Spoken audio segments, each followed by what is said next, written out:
चाणक्य की 11 अमर नीतियां जो हर युग में सत्य सिद्ध होती हैं।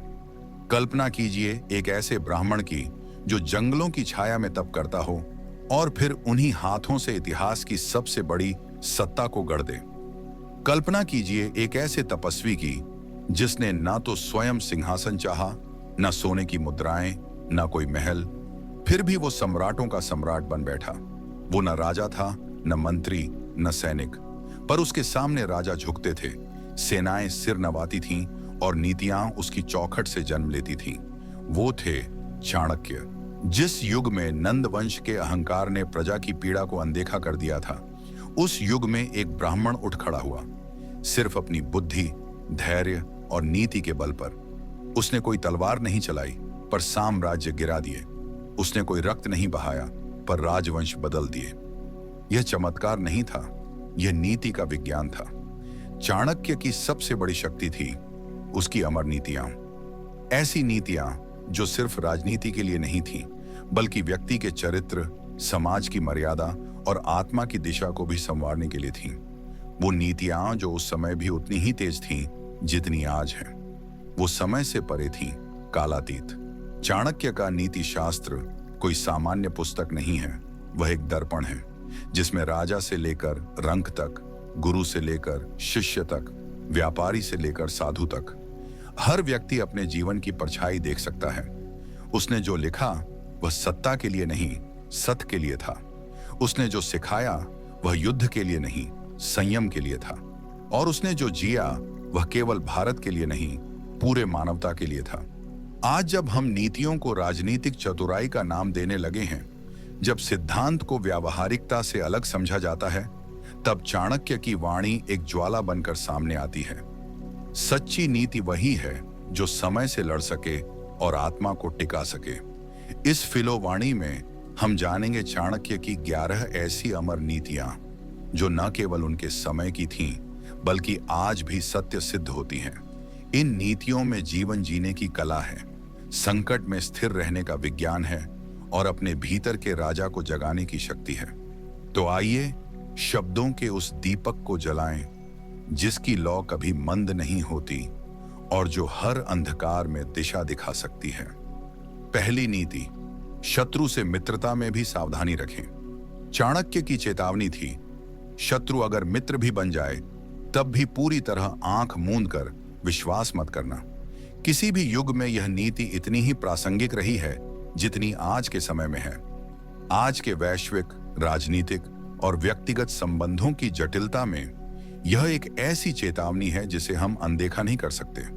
चाणक्य का यह वाक्य कोई क्रूरता नहीं सिखाता, बल्कि सजगता और विवेक की बात करता है। चाणक्य का जीवन स्वयं इस नीति का प्रमाण है। जब उन्होंने नंद वंश का पतन कर चंद्रगुप्त मौर्य को गद्दी दिलाई, तो कई पूर्व दरबारी और शक्तिशाली लोग अचानक उनके प्रति मित्रवत होने लगे। वे सत्ता के केंद्र में लौटना चाहते थे, पर चाणक्य ने उनकी मुस्कान में भी द्वेष की चुप्पी को पहचान लिया।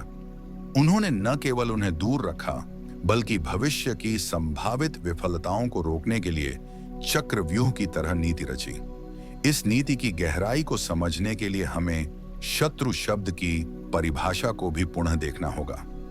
यह शत्रु कोई बाहरी व्यक्ति नहीं होता। हमेशा कभी वह आपका पूर्व मित्र हो सकता है, कभी कार्यस्थल का प्रतियोगी और कभी रिश्तों में छिपी हुई ईर्ष्या।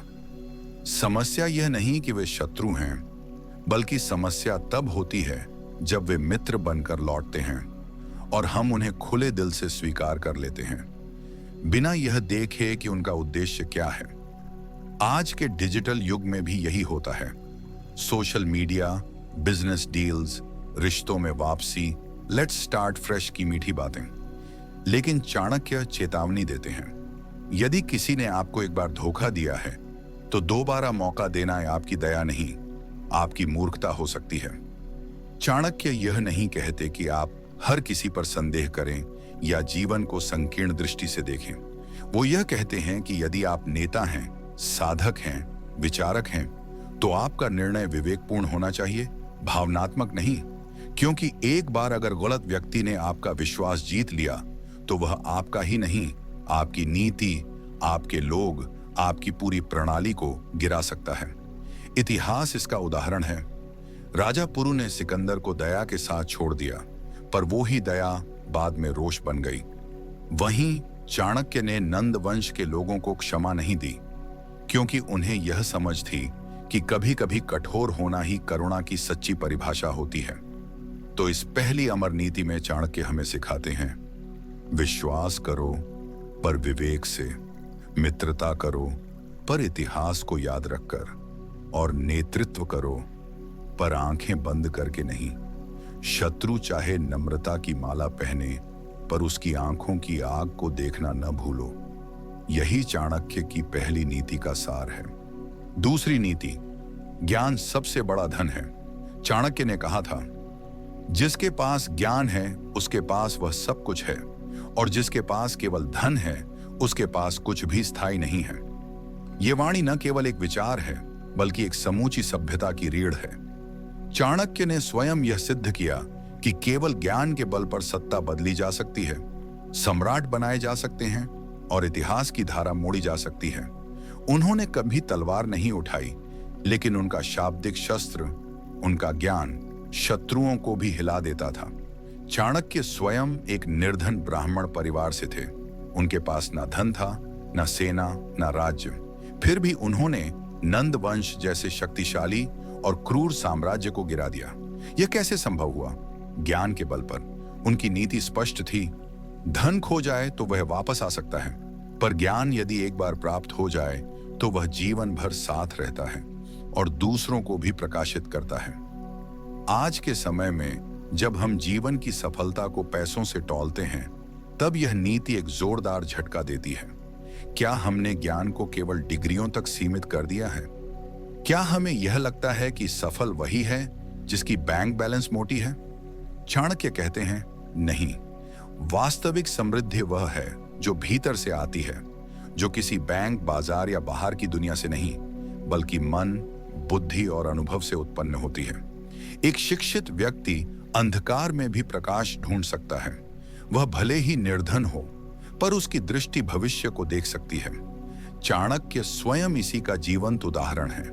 उन्होंने चंद्रगुप्त को शिक्षा दी, दर्शन सिखाया, राजनीति की बारीकियां समझाई और एक सामान्य बालक को महान सम्राट बना दिया। ध्यान दीजिए, चाणक्य ने चंद्रगुप्त को पहले राजमहल नहीं दिया, उसे गुरुकुल भेजा। क्यों? क्योंकि वे जानते थे कि धन से आप महल बना सकते हैं, पर राजा नहीं। राजा बनने के लिए चाहिए ज्ञान, विवेक और दृष्टि। इस नीति का आज के युवा के लिए भी सीधा संदेश है। अगर तुम धन कमाने में लगे हो, अच्छा है, लेकिन अगर तुम ज्ञान कमाने में पीछे हो तो वह धन तुम्हें एक दिन थका देगा। पर यदि तुम ज्ञान को साथ लेकर चलोगे तो वह तुम्हें ऐसे रास्तों पर ले जाएगा जहां धन स्वयं तुम्हारा पीछा करेगा। इसलिए चाणक्य की दूसरी नीति यही कहती है, ज्ञान ही सच्चा धन है, बाकी सब तो केवल साधन हैं, उद्देश्य नहीं। तीसरी नीति, नीति के बिना सत्ता अंधी होती है। चाणक्य की दृष्टि में सत्ता कोई अंत नहीं थी, वह केवल एक माध्यम थी लोक कल्याण और धर्म स्थापन के लिए। उन्होंने कहा था, राजा वही है जो धर्म के मार्ग पर चले, अन्यथा वह केवल शक्ति का अंधा उपासक होता है। चाणक्य ने चंद्रगुप्त मौर्य को सम्राट बनाया, लेकिन उससे पहले उसे नीति का विद्यार्थी बनाया। उन्होंने स्पष्ट किया कि यदि तुम्हारे पास शक्ति है पर नीति नहीं, तो वह शक्ति एक दिन तुम्हें ही खा जाएगी, और यदि तुम्हारे पास नीति है पर सत्ता नहीं, तब भी तुम्हारी वाणी साम्राज्य बदल सकती है। इस नीति की गहराई समझने के लिए हमें चाणक्य के समय की राजनीति को देखना होगा। नंद वंश के राजा धनानंद के पास अपार शक्ति थी, अपार सेना थी, भरपूर धन था, पर नीति नहीं थी। उसने अपनी प्रजा का शोषण किया, ब्राह्मणों का अपमान किया और सत्ता को केवल अपने भोग के लिए प्रयोग किया। परिणाम क्या हुआ? चाणक्य जैसे एक विचारक ने उसे जड़ से उखाड़ फेंका। इससे चाणक्य हमें सिखाते हैं, सत्ता का पहला धर्म है नीति, और नीति का पहला धर्म है सेवा। आज की दुनिया में भी यह नीति उतनी ही जरूरी है। हमने नेताओं को सत्ता में आते देखा है, बिना दृष्टि, बिना विवेक, बिना नीति। उन्होंने केवल सत्ता को साधन बनाया स्वार्थ, जातिवाद, भ्रष्टाचार और हिंसा के लिए। और फिर वो सत्ता स्वयं उनके हाथ से फिसल गई, क्योंकि चाणक्य ने कहा था, जहां नीति नहीं होती वहां सत्ता टिकती नहीं, और जहां नीति होती है वहां बिना सत्ता के भी प्रभाव होता है। यह नीति हर उस व्यक्ति पर लागू होती है जो नेतृत्व की भूमिका में है, चाहे वह किसी संगठन का प्रमुख हो, परिवार का मुखिया हो या राष्ट्र का नेता। यदि आपके निर्णय केवल लाभ के लिए हैं, केवल अपने समूह को बचाने के लिए हैं, और आप न्याय से समझौता कर रहे हैं, तो आप चाणक्य की दृष्टि में राजा नहीं, केवल सत्ता के व्यापारी हैं। चाणक्य ने यह भी कहा था कि यदि राजा अधर्मी हो तो उसे हटाना ही धर्म है, और यही उन्होंने करके दिखाया। उन्होंने सत्ता से नहीं, सिद्धांत से नेतृत्व किया। इस नीति का मर्म यही है, राजा वह नहीं जो राज करता है, राजा वह है जो नीति से राज करता है। चौथी नीति, संकट में ही व्यक्ति की असली परीक्षा होती है। चाणक्य ने कहा था, समय अच्छा हो तो सब साथ होते हैं, पर संकट में जो साथ दे वही मित्र है, और जो टिके रहे वही असली नेतृत्व करता। यह नीति सिर्फ संबंधों की नहीं, बल्कि चरित्र, नेतृत्व और आत्मबल की परख है। चाणक्य स्वयं जीवन के कई गहरे संकटों से गुजरे। जब उन्हें नंदवंश से अपमानित होकर बाहर निकाला गया, तब उनके पास न तो संसाधन थे न सहयोगी, पर वो टूटा नहीं। उस अपमान ने उन्हें कुंठित नहीं किया, बल्कि आग बना दिया, और उस आग से उन्होंने पूरे मौर्य साम्राज्य को ढाला। वो कहते हैं, संकट वो दर्पण है जिसमें व्यक्ति अपनी असली छवि देख सकता है। आसान समय में तो हर कोई बुद्धिमान लगता है, हर योजना काम करती है और हर मुस्कान सच्ची लगती है। पर जब समय बिगड़ता है, जब चीजें हाथ से फिसलने लगती हैं, तभी पता चलता है कि कौन कितने पानी में है। आज का युग भी चाणक्य की इस नीति की गूंज से अछूता नहीं है। व्यवसाय हो, रिश्ते हों या नेतृत्व, जितना कोई व्यक्ति संकट से भागता है, उतना ही वह खुद से दूर होता है। जब आप कठिनाइयों से पलायन करते हैं, तो आप अपनी ही शक्ति को पहचानने का अवसर खो देते हैं। चाणक्य ने चंद्रगुप्त को भी इसी आधार पर परखा था। वह उसे रणभूमि में नहीं, जीवन की विषम परिस्थितियों में तपाया।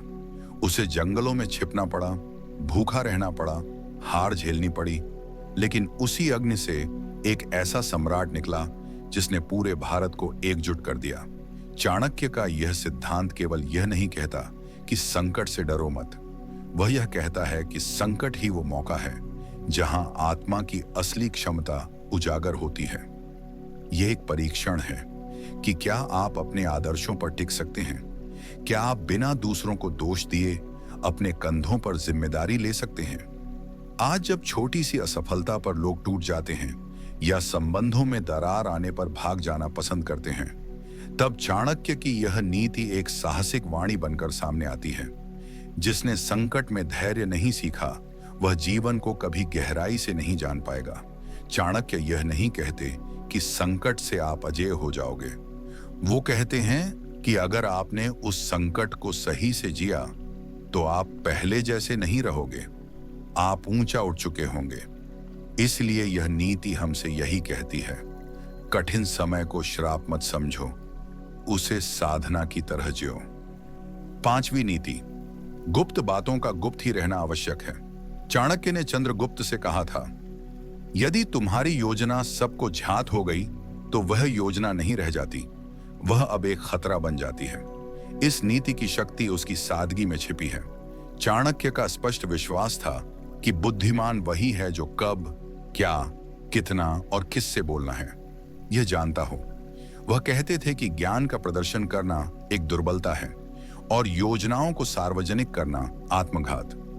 उन्होंने चंद्रगुप्त को राजनीतिक, सामाजिक और व्यक्तिगत तीनों स्तरों पर यह समझाया था कि तुम्हारी रणनीति, तुम्हारे निर्णय और तुम्हारी मंशा यदि हर कोई जानने लगे, तो या तो विरोधी उसका तोड़ निकाल लेंगे या अपने ही लोग उसका लाभ उठाकर तुम्हें कमजोर कर देंगे। हम देखते हैं कि इतिहास में कई सम्राटों और योद्धाओं की हार का कारण शत्रु को उनकी योजना का पता चल जाना रहा है। पर चाणक्य ने इस खतरे को पहले ही भांप लिया था। उन्होंने स्वयं अपने जीवन में कई बार इस नीति को अपनाया। नंद वंश को हटाने की उनकी योजना केवल कुछ बेहद विश्वसनीय लोगों तक सीमित थी। यहां तक कि चंद्रगुप्त को भी शुरुआत में बहुत कुछ नहीं बताया गया था। वह जानते थे कि जानकारी जितनी सीमित और केंद्रित रहे, उतना ही उसका प्रभाव बढ़ता है। आज के युग में यह नीति और भी महत्वपूर्ण हो जाती है। जब हर व्यक्ति अपने जीवन की छोटी से छोटी बात को सोशल मीडिया पर डालता है, हर विचार को सार्वजनिक करता है और हर योजना को चर्चा का विषय बना देता है, तब चाणक्य की यह नीति एक चुप्पी में लिपटा हुआ शास्त्र बन जाती है। गोपनीयता कोई कायरता नहीं है, वह रणनीति है। हर बात सबको बताना पारदर्शिता नहीं है, बल्कि स्वहानि है। नेता हो या साधक, यदि आप अपने विचारों को तुरंत प्रकट कर देते हैं, तो आपने अपनी ऊर्जा को दिशा देने से पहले ही उसे बिखेर दिया। एक बीज तभी वृक्ष बनता है जब वह मिट्टी में छिपा रहता है, अंधकार में, मौन में। ठीक वैसे ही विचार भी तभी पूर्णता पाते हैं जब वे गुप्तता की साधना में पकते हैं। चाणक्य यह नहीं कहते कि झूठ बोलो, वो यह कहते हैं कि हर सत्य का समय होता है और हर योजना की एक मर्यादा होती है। उसे पहले अपने भीतर सुरक्षित रखो, तभी वह बाहर जाकर प्रभाव डाल सकेगी। इसलिए वह कहते थे, शब्दों की गति तीर से अधिक घातक हो सकती है यदि वह समय से पहले निकल जाए। छठी नीति, समय की पहचान ही बुद्धि की पहचान है। चाणक्य ने एक बार कहा था, जो व्यक्ति समय को नहीं पहचानता, वह अवसर को भी खो देता है और सम्मान को भी। चाणक्य की दृष्टि में समय केवल एक बहती धारा नहीं था, बल्कि वह एक शक्ति थी जिसे यदि सही क्षण पर पहचाना जाए तो वह साम्राज्य बदल सकती है, और यदि उसे अनदेखा किया जाए तो वह बुद्धिमान से बुद्धिमान व्यक्ति को भी पतन की ओर ले जा सकती है। चाणक्य का संपूर्ण जीवन इस नीति का उदाहरण है। नंद वंश के अत्याचार चरम पर थे, लेकिन उन्होंने तब तक विद्रोह नहीं किया जब तक समय अनुकूल नहीं हुआ। उन्होंने चंद्रगुप्त को तुरंत युद्ध में नहीं झोंका, बल्कि वर्षों तक उसकी शिक्षा, रणनीति और मनोबल को तपाया। उन्होंने सही समय की प्रतीक्षा की, और जब समय ने संकेत दिया तब उन्होंने प्रहार किया, और वही एक निर्णय इतिहास बन गया। चाणक्य मानते थे कि सही कार्य भी यदि गलत समय पर किया जाए तो वह गलत परिणाम ला सकता है। राजा को निर्णय करने में तेज होना चाहिए, लेकिन जल्दीबाज नहीं। उसे समय की नब्ज पकड़नी आनी चाहिए। आज की तेज रफ्तार दुनिया में लोग सोचते हैं कि जो जल्दी करता है वही जीतता है, लेकिन चाणक्य की इस नीति से स्पष्ट होता है कि बुद्धिमत्ता केवल गति में नहीं, गहराई में होती है। उदाहरण के लिए, एक उद्यमी यदि बिना समय का अध्ययन किए व्यापार में उतर जाता है, तो वह चाहे कितनी ही मेहनत कर ले, वह असफल हो सकता है। वहीं जो व्यक्ति बाजार की चाल, समाज की आवश्यकता और अपने संसाधनों का मूल्यांकन करके चलता है, वह भले देर से शुरू करे, लेकिन सटीक वार करता है। चाणक्य यह नहीं कहते कि इंतजार करो, वो यह कहते हैं कि जब तक तुम समय की चाल न समझो, तब तक स्थिर रहो, और जब समझ लो तब बिना देर किए आगे बढ़ो। उनकी नीति यह सिखाती है कि वक्त के साथ चलो, वक्त से पहले नहीं, क्योंकि वक्त से पहले फूल को तोड़ोगे तो वह सुगंध नहीं देगा, और वक्त के बाद उसे तोड़ोगे तो वह सूख चुका होगा। नेतृत्व, साधना, संबंध या निर्णय, हर स्तर पर समय की पहचान अत्यंत आवश्यक है। चाणक्य कहते हैं, जिसे समय का बोध नहीं, उसे कोई नीति भी दिशा नहीं दे सकती। सातवीं नीति, स्त्री को सम्मान और सुरक्षा देना राज्य की जिम्मेदारी है।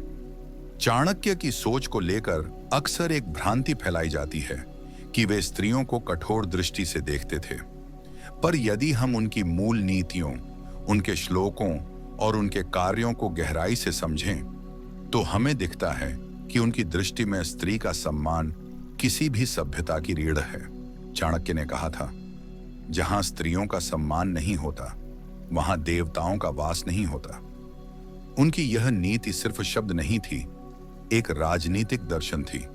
उन्होंने स्पष्ट किया था कि एक राजा का पहला धर्म यही है कि वह राज्य की स्त्रियों की सुरक्षा, शिक्षा और मर्यादा सुनिश्चित करे, क्योंकि यदि स्त्री असुरक्षित हो तो परिवार टूटते हैं, समाज डरता है और अगली पीढ़ी का आत्मविश्वास मर जाता है। मौर्य साम्राज्य की रचना के दौरान चाणक्य ने न सिर्फ चंद्रगुप्त को युद्ध कला सिखाई, बल्कि उसे यह भी सिखाया कि जिस राजा के राज्य में स्त्री रोती है, उस राज्य को टिकने का अधिकार नहीं होता। आज के समय में जब हम महिलाओं के लिए self defence, reservation, Beti Bachao जैसे अभियानों की बात करते हैं, तो चाणक्य की यह नीति हमें याद दिलाती है कि यह कोई नया विचार नहीं है। यह तो हजारों साल पुरानी चेतना है जिसे हमने भुला दिया है। स्त्री की शक्ति को केवल कमजोर वर्ग कह देना या रक्षा करने योग्य समझ लेना ही चाणक्य की नीति नहीं है। वे तो आगे बढ़कर कहते हैं, जो राज्य अपनी स्त्रियों को अवसर, शिक्षा और न्याय नहीं दे सकता, वह राज्य भीतर से खोखला है। चाणक्य स्त्री को केवल मातृत्व की दृष्टि से नहीं, बल्कि बौद्धिक, नैतिक और सामाजिक नेतृत्व के रूप में भी स्वीकारते थे। उनका मानना था कि जहां स्त्री शिक्षित है, वहां संतुलन है, जहां वह भयमुक्त है, वहां संस्कृति है, और जहां उसे सच्चा स्थान मिला है, वहीं धर्म जीवित है। उनकी यह नीति किसी स्त्री को देवी कहकर पेडेस्टल पर नहीं रखती, बल्कि उसे समाज का सक्रिय भागीदार मानती है। जिस तरह चंद्रगुप्त को उन्होंने राजनीति सिखाई, उसी तरह उनके नीति सूत्रों में स्त्रियों के आचरण, सम्मान और सुरक्षा पर विशेष बल है। आज के लिए इस नीति का अर्थ स्पष्ट है।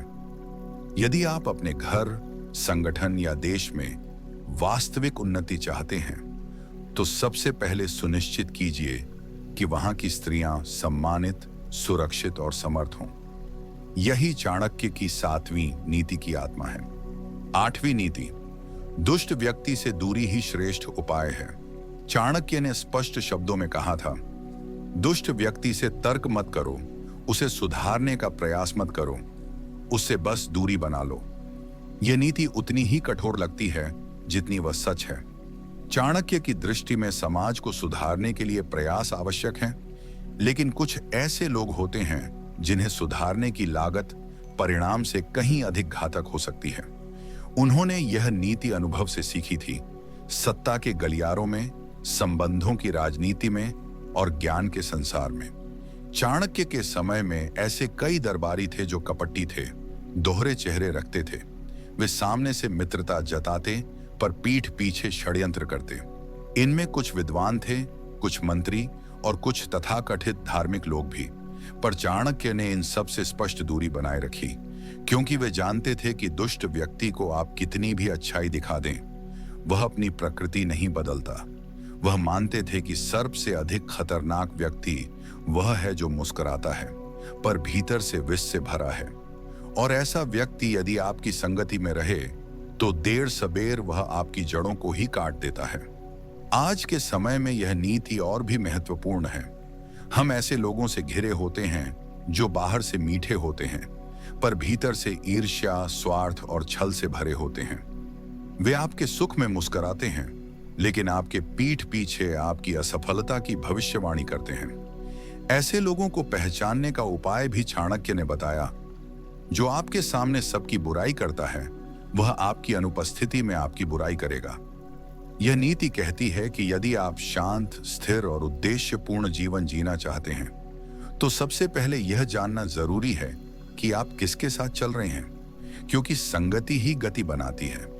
और यदि आपकी संगति दुष्ट प्रवृत्ति वालों से है, तो आप चाहें भी तो आगे नहीं बढ़ सकते, क्योंकि वो आपकी ऊर्जा को चुपचाप चूसते रहेंगे। यह नीति केवल डरने के लिए नहीं है, यह सजग रहने के लिए है। चाणक्य यह नहीं कहते कि आप किसी को सजा दो या बदला लो। वो बस यह कहते हैं कि दुष्ट व्यक्ति से दूरी ही सबसे शांतिपूर्ण समाधान है, क्योंकि कभी कभी दूरी ही वह दीवार होती है जो आत्मा को टूटने से बचा लेती है। 9वीं नीति, अभ्यास से बड़ा कोई गुरु नहीं। चाणक्य की दृष्टि में शिक्षा केवल वह नहीं थी जो किसी शास्त्र से मिले, बल्कि वह थी जो अभ्यास और अनुशासन से जीवन में उतरती है। उन्होंने कहा था, ज्ञान पाना आसान है, पर उसे निरंतर अभ्यास से सिद्ध करना ही सच्ची शिक्षा है। चाणक्य स्वयं एक तपस्वी जीवन जीते थे। उन्होंने शिक्षा को केवल विचार या वाक्य नहीं माना। उन्होंने हर नीति, हर सिद्धांत को जीवन में साधा। जब उन्होंने चंद्रगुप्त मौर्य को शिष्य बनाया तो केवल राजनीति और युद्ध कला नहीं सिखाई, बल्कि उसे हर दिन अभ्यास की कसौटी पर खरा उतरना सिखाया। वे कहते थे, यदि तुम किसी नीति को केवल सुनकर आगे बढ़ते हो तो वह एक दिन तुम्हें धोखा दे सकती है, पर यदि तुम उसे जीते हो, हर दिन उसे साधते हो, तो वह नीति तुम्हारा अंग बन जाती है। इसका उदाहरण उनके जीवन से स्पष्ट है। चाणक्य एक बार अपनी माटी की कुटिया में एक दीपक लेकर देर रात तक काम कर रहे थे। किसी ने पूछा, आप इतने बड़े विद्वान हैं, इतने साधन उपलब्ध हैं, फिर भी इतनी सादगी क्यों?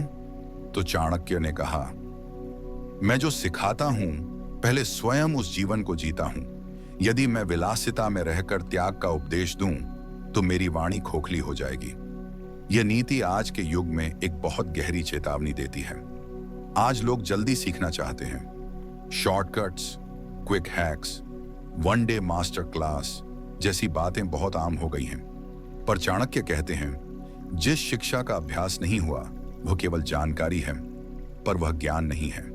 साधक हो, शिक्षक हो, नेता हो या विद्यार्थी, यदि आप दैनिक अनुशासन, अभ्यास और स्वयं पर निरंतर काम नहीं करते तो आपके ज्ञान का कोई आधार नहीं होगा। यह नीति बताती है कि कोई भी व्यक्ति गुरु नहीं बनता जब तक वह स्वयं शिष्य की तरह हर दिन अभ्यास न करे। और यह अभ्यास केवल बाहरी नहीं, भीतर का भी होता है। सोच का, दृष्टि का, धैर्य का और आत्मनिरीक्षण का।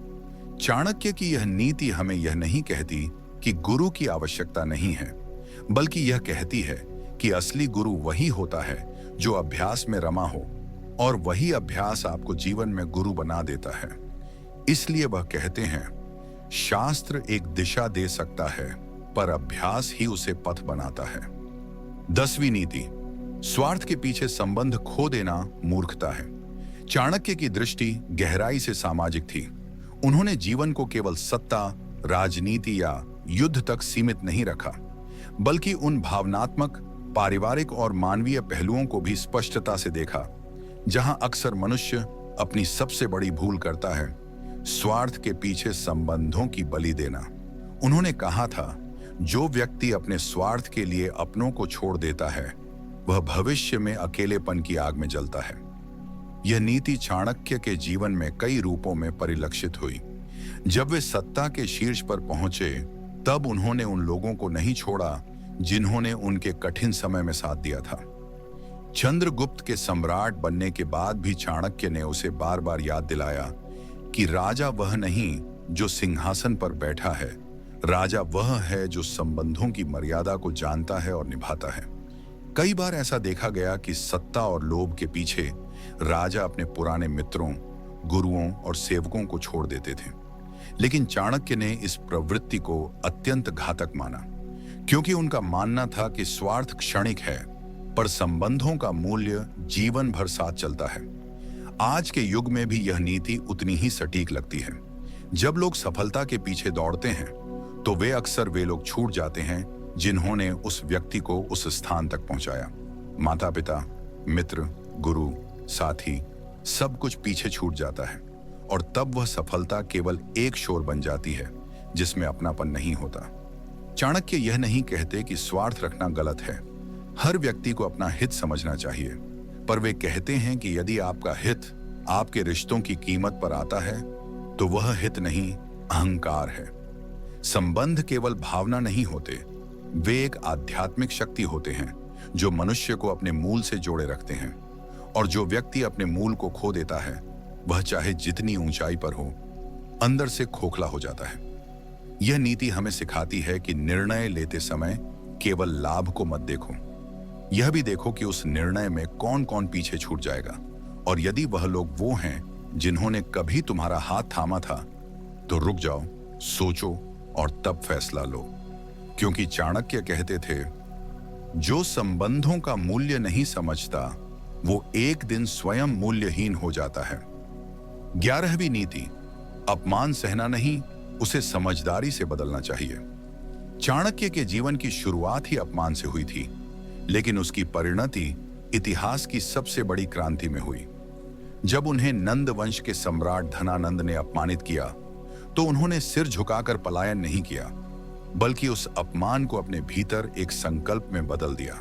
चाणक्य ने कहा था, अपमान को यदि तुमने मौन सह लिया तो वह केवल याद नहीं रहेगा, वह तुम्हारी पहचान बन जाएगा। पर उन्होंने यह भी नहीं कहा कि अपमान का बदला हिंसा से लो। उनकी नीति थी, अपमान को साधना बनाओ, उसे आग की तरह भीतर जलने दो, लेकिन उसे बुद्धि से बाहर निकालो। चाणक्य ने यही किया। धनानंद के दरबार में उनका अपमान केवल एक व्यक्ति का अपमान नहीं था, वह विद्वता का, ब्राह्मणत्व का और विचार की स्वतंत्रता का अपमान था। और उसी क्षण उन्होंने निश्चय किया कि वह उस अपमान को न केवल व्यक्तिगत बदला नहीं बनने देंगे, बल्कि एक वैचारिक युद्ध में परिवर्तित करेंगे, जिसमें न्याय की विजय होगी। उन्होंने वर्षों तप किया, चंद्रगुप्त को तैयार किया और अंततः नंद वंश को समाप्त करके मौर्य साम्राज्य की स्थापना की। एक ऐसा साम्राज्य जिसकी नींव ही अपमान की आग और बुद्धि की शांति से बनी थी। आज हम जीवन में जब अपमानित होते हैं, कार्यस्थल पर, रिश्तों में, समाज में, तो या तो हम टूट जाते हैं या तुरंत प्रतिक्रिया दे बैठते हैं। पर चाणक्य की यह नीति कहती है, अपमान का उत्तर न शोर है, न चुप्पी, बल्कि आत्मनिर्माण है। जब आप अपमान को क्रोध में नहीं, निर्माण में बदलते हैं, तब वह अपमान आपकी सबसे बड़ी प्रेरणा बन सकता है। यह नीति हमें बताती है कि हम अपनी ऊर्जा को किस दिशा में खर्च करें, क्योंकि वही दिशा हमारी भविष्य की दशा तय करेगी। यदि चाणक्य उस दिन अपमान के बाद सिर्फ रो पड़े होते या प्रतिशोध में अंधे हो जाते, तो भारत का इतिहास वैसा नहीं होता जैसा हम आज जानते हैं। इस नीति का सार यही है, अपमान को अपनी हार मत मानो, उसे अपने चरित्र का सबसे तीखा हथियार बना लो। और अंत में चाणक्य की वाणी फिर सुनिए, जिसने अपमान को सहकर उसे साधना में बदला, वही इतिहास बनाता है। समापन वाणी। इन 11 अमर नीतियों को सुनने के बाद यदि आपके भीतर कोई हलचल सी उठी हो, यदि आपके भीतर कहीं कोई पुराना शौर्य जागा हो, तो समझ लीजिए चाणक्य की वाणी ने अपना काम कर दिया है। ये नीतियां केवल एक महान आचार्य के शब्द नहीं हैं, ये जीवन के गूढ़ रहस्य हैं जो समय समय पर लौटते हैं, हमें जगाने, हमें हमारी जड़ों से जोड़ने, हमें ये याद दिलाने कि नेतृत्व सत्ता से नहीं, आत्मा से आता है। चाणक्य ने कभी गद्दी पर बैठकर राज नहीं किया, पर हर उस राजा के पीछे खड़े रहे जिन्होंने धर्म और नीति को अपनाया। उन्होंने सत्ता को छुआ नहीं, पर इतिहास में सबसे गहरे पद चिन्ह छोड़ गए। आज जब हम एक ऐसी दुनिया में जी रहे हैं जहां नीति को चालाकी समझा जाता है और नैतिकता को कमजोरी, तब चाणक्य की यह वाणी एक शंखनाद है जो कहती है कि अगर तुम भीतर से जागो तो बाहर की सत्ता तुम्हारे पास खुद चलेगी। इन 11 नीतियों में हमें बुद्धि का ब्रह्मास्त्र भी मिलता है, धैर्य की दीक्षा भी, संबंधों की मर्यादा भी और आत्मबल की अग्नि भी। अब यह आप पर है कि आप इस वाणी को केवल सुने और भूल जाएं, या फिर इसे अपने जीवन का हिस्सा बना लें। यदि आपने अब तक केवल चाणक्य को एक राजनीतिक पात्र के रूप में देखा था, तो अब उन्हें अपने भीतर उतरते हुए देखिए। वह आपको सिखाएंगे, तपाएंगे और गढ़ेंगे। यही चाणक्य की वाणी है जो युगों से बोलती आई है और आज फिर बोल रही है आपके भीतर। और यदि यह वाणी आपके अंतर्मन को स्पर्श कर गई हो, तो इसे उन सभी साधकों और विचारशील आत्माओं तक जरूर पहुंचाइए जिन्हें जीवन में चाणक्य की चेतना की आवश्यकता है। वीडियो को लाइक करें, शेयर करें और फिलो वाणी को सब्सक्राइब करें, क्योंकि हम हर वाणी में आपको स्वयं से जोड़ने का प्रयास करते हैं।